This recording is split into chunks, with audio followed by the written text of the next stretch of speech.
What's going on, everybody? Mortem here, this time bringing you a look at the Precinct, which is a sort of open world sandbox meets top-down shooter in this game where you take on the role of a police officer dealing with a crime-ridden city that caused the death of your father. Now, very generally speaking, I'm not wild about any game really that takes place just like in the modern day with no twist, just like regular old life. Personally, I prefer a fantastical spin of some sort or another on things, which is the main reason I have absolutely no intention of actually reviewing this one. So, with that in mind, though, after taking a look at it via a publicly available demo, after people were asking me about it, I do actually think it's doing some interesting things worth talking about that are pretty fun. And again, you'll be able to experience some of that via the demo that's publicly available over on their Steam page, but also the game released in full back on, I believe it was May 13th, so if you like what you see there, you could just pick it up for yourself, I suppose. But one of the more interesting things that I think this game does is it is actually a sort of open world sandbox where there is a story that you can work your way through, of course, responding to more scripted events, but the rest of it is a sort of simulation where you have to, of course, simply be a police officer doing things like writing tickets, applying appropriate force, going through the effort of actually verifying identities, applying the appropriate charges, or in some cases doing slightly more exciting stuff like taking part in shootouts and or providing support via a helicopter. Now, some of this uses a sort of support system where as these things go on, you'll earn little blips for doing what you're supposed to, which then allows you to call in various forms of support, like simply other police officers, spike strips to attack cars with, pretty much the things you would expect. Now, while you're doing all of that, you'll be gaining some experience, which is not available in the demo, but in the full game gives you access to a bit of skill trees that will allow you to upgrade various things like how good you are with the available weapons, or driving a car, etc. But I would say the most fun parts of this really come down to the more sandboxy elements. So, as a quick example, in the demo, I arrested somebody, called for a support cruiser to come pick them up and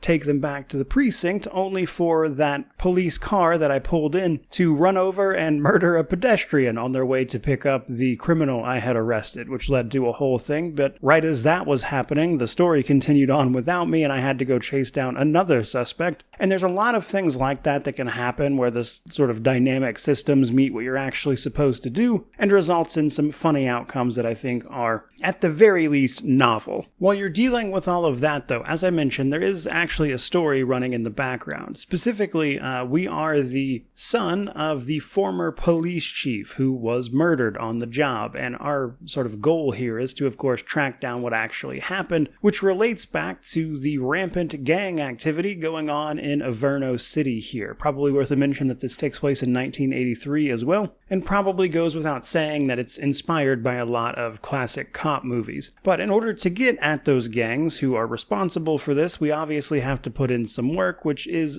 mostly down to doing the things you would expect, sort of routine cop activities, but what we can do along the way is then collect evidence, and then as we turn that evidence in, we can track down local gangs, which will give us information we need to, of course, further the story and try to fight back against some of the crime going on here, so Averno City is at least a little more safe. Now, that said, as with any good sandbox, you yourself might be at least some of the terror the city is experiencing. Now, on one hand, if you do anything particularly crazy, the game just sort of kicks you back to a checkpoint, so, if you try to actually go on a killing spree GTA style, that's not going to work, as this game is a sort of reverse GTA, if anything. So the game does actually enforce the use of force and the various levels to it, so you're kind of restricted somewhat in terms of what you can do in terms of reactions to what is happening around you, with those generally being peaceful, restrain, or, outright lethal force in some cases. So the sort of catch there is, while you're doing all of this, there's certainly going to be some collateral damage. The city you are moving through is destructible, so to speak, meaning there's almost certainly going to be some property damage, and probably the good news, I guess, for most people is that, like many a cop I've seen, you can also blatantly disregard traffic laws, all while you try to get people to comply. Now, putting all of that together, I suppose what surprised me the most about this and what I decided to make a video about it for, since I'm not reviewing it, is largely down to how interesting I think the sandbox is, and how funny some of those systems can be when they interact with other stuff. So despite the, sort of general subject not being something I'm really interested in playing for myself, I can definitely see why people would enjoy it, because I did have fun with some of those more dynamic elements as I was playing it. And the simulation aspects of it actually do make Averno City feel relatively alive for what the game is. Like, there are actual crimes happening around you. There are also just like simple traffic violation type stuff, parking tickets you can write, that kind of thing. And you can experience those things, and how well or how poorly you deal with those situations then kind of leads to some general progress on your end as you push towards the end of the game. Now, it's my understanding it's not particularly long. I believe I've seen like full playthroughs of it coming in under 10 hours, which probably isn't a surprise given that there,